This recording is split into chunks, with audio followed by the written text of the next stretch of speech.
இது ஒனி நியூஸின் இன்றைய பிரதான செய்திகள். செய்திகளை வாசிக்கும் நான் கனிஷ்கா குணபாலன். முதலில் தலைப்புச் செய்திகள். சென்ட் காலனில் அதிகரிக்கும் திருட்டுக்கள், அடுக்குமாடி குடியிருப்புகள் மற்றும் கடைகளில் திருட்டு சம்பவங்கள் பதிவு.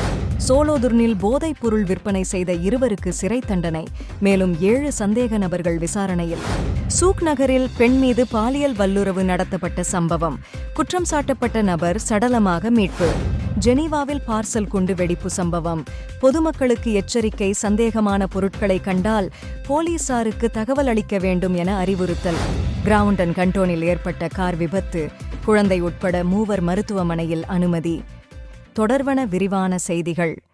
இன்றைய செய்திகளுக்கு பிரதான அனுசரணை வழங்குபவர்கள். இன்றைய தொழில்நுட்ப வளர்ச்சிக்கு ஏற்ப உங்கள் வியாபாரத்தை மேம்படுத்த நினைக்கிறீர்களா? அப்படியானால் சுவிஸ் நாட்டில் அமைந்துள்ள படுகா சாஃப்ட்வேர் சொல்யூஷனை இன்றே அணுகுங்கள். அனைத்து விதமான நிறுவனங்களுக்கும் தனிப்பட்ட வெப்சைட், அப்புருவாக்கம், cash register system, billing system மற்றும் ஆன்லைன் ஷாப்பிங்கான ஆப் அண்ட் வெப்சைட் என எல்லாவற்றையும் படுகா நிபுணர்கள் மூலம் உயர்தரத்திலும் மலிவான விலையிலும் நம்பிக்கையுடன் செய்து கொடுக்கிறார்கள்.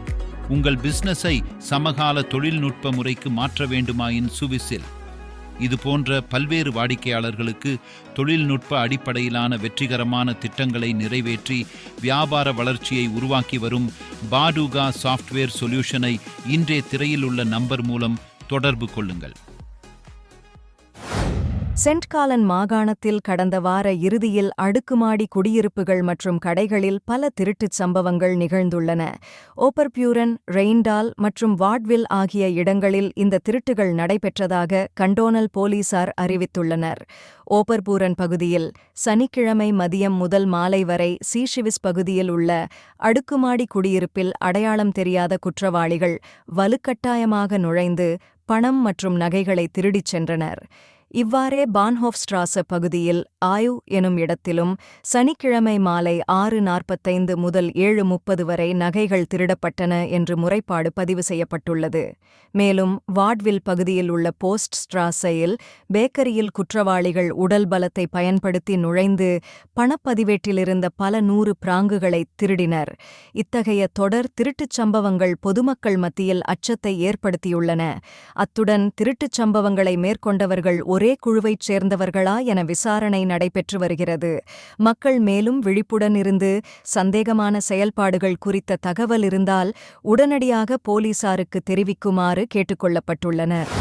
சோலோதுர்னில் 2 போதைப்பொருள் விற்பனையில் ஈடுபட்டதாக குற்றச்சாட்டப்பட்டு பல ஆண்டுகள் சிறை தண்டனை விதிக்கப்பட்டுள்ளது. இந்த 2 கிரென்சன் SO பகுதியில் செயல்பட்ட ஒரு சர்வதேச போதைப்பொருள் கும்பலின் உறுப்பினர்களாக இருந்தது உறுதி செய்யப்பட்டுள்ளது. நீதிமன்றம் ஒருவருக்கு 8 ஆண்டு சிறை தண்டனையும் மற்றொருவருக்கு 6 ஆண்டுகள் மற்றும் 10 மாத சிறை தண்டனையும் விதித்துள்ளது. மேலும் இந்த கும்பலிடம் நடத்தப்பட்ட சோதனைகளின் போது சுமார் 300 கிலோகிராம் கொக்கைன் கலவையும் 2 துப்பாக்கிகளும் 50,000 சுவிஸ் பிராங்குகள் ரொக்கமும் பறிமுதல் செய்யப்பட்டன. அத்துடன் சோலோதுரன் வழக்கறிஞர் அலுவலகம், பெடரல் குற்றவியல் போலீஸ் மற்றும் சர்வதேச அதிகாரிகள் இந்த தேடுதல் நடவடிக்கையில் இணைந்து செயல்பட்டனர் என்பது குறிப்பிடத்தக்கது. தற்போது இந்த கும்பலை சேர்ந்த மேலும் 7 சந்தேக நபர்களின் மீதான விசாரணை தொடர்கிறது என்று தெரிவிக்கப்பட்டுள்ளது.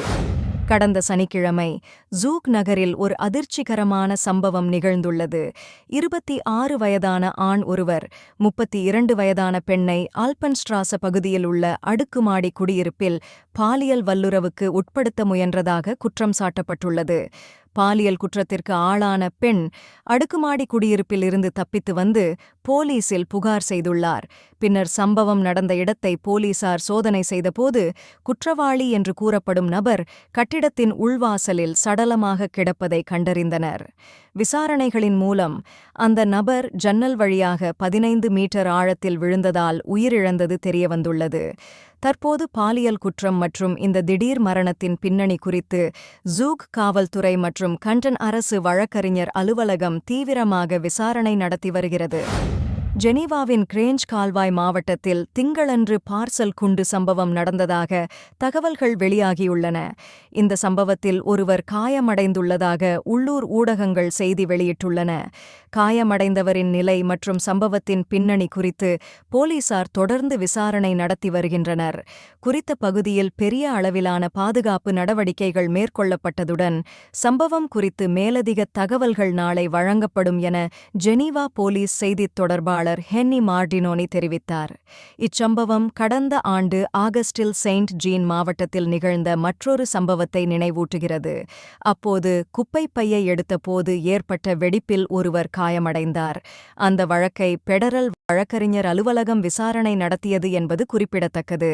மேலும் சமீப காலங்களில் பார்சல் குண்டு சம்பவங்கள் மீண்டும் மீண்டும் நிகழ்வதால் பொதுமக்கள் எச்சரிக்கையாக இருக்கவும், சந்தேகத்திற்கிடமான பொருட்களை கண்டால் உடனடியாக போலீசாருக்கு தகவல் வழங்கவும் கேட்டுக் கொள்ளப்பட்டுள்ளனர்.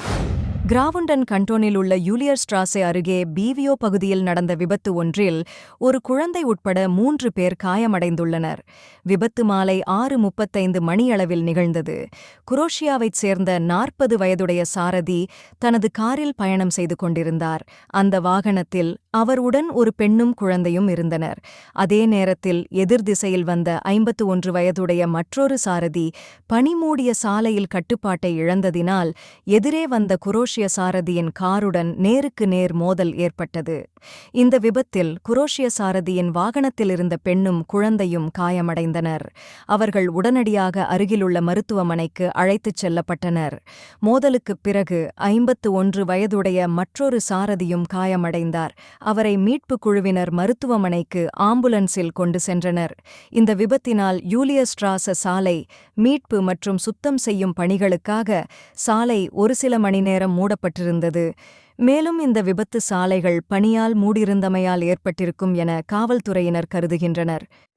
நீங்கள் இதுவரை கேட்டது ஒனி நியூஸின் இன்றைய பிரதான செய்திகள்.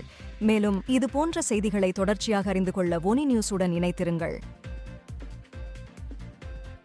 வணக்கம். ஒனி ஆப்புக்கு வரவேற்கின்றோம். உலகம் முழுவதும் உள்ள தமிழர்களை இணைக்கும் ஒரு தமிழர் தளம்.